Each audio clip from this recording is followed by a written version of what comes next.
In communities across Indiana, there's a transformation taking place.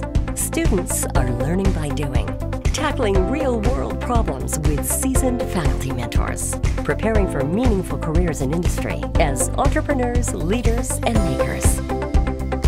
My name is Brian Miller. My project is the thermoelectric grilling system.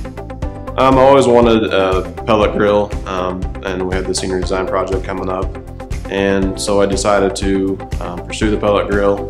One thing I didn't like about the pellet grill is that you have to have an external power supply.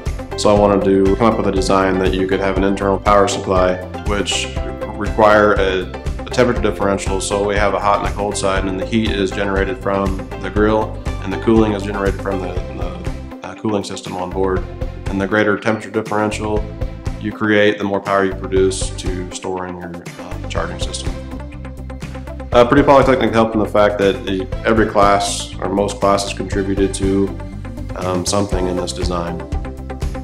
Purdue Polytechnic statewide. 9 locations, 1 vision. Transformed for tomorrow.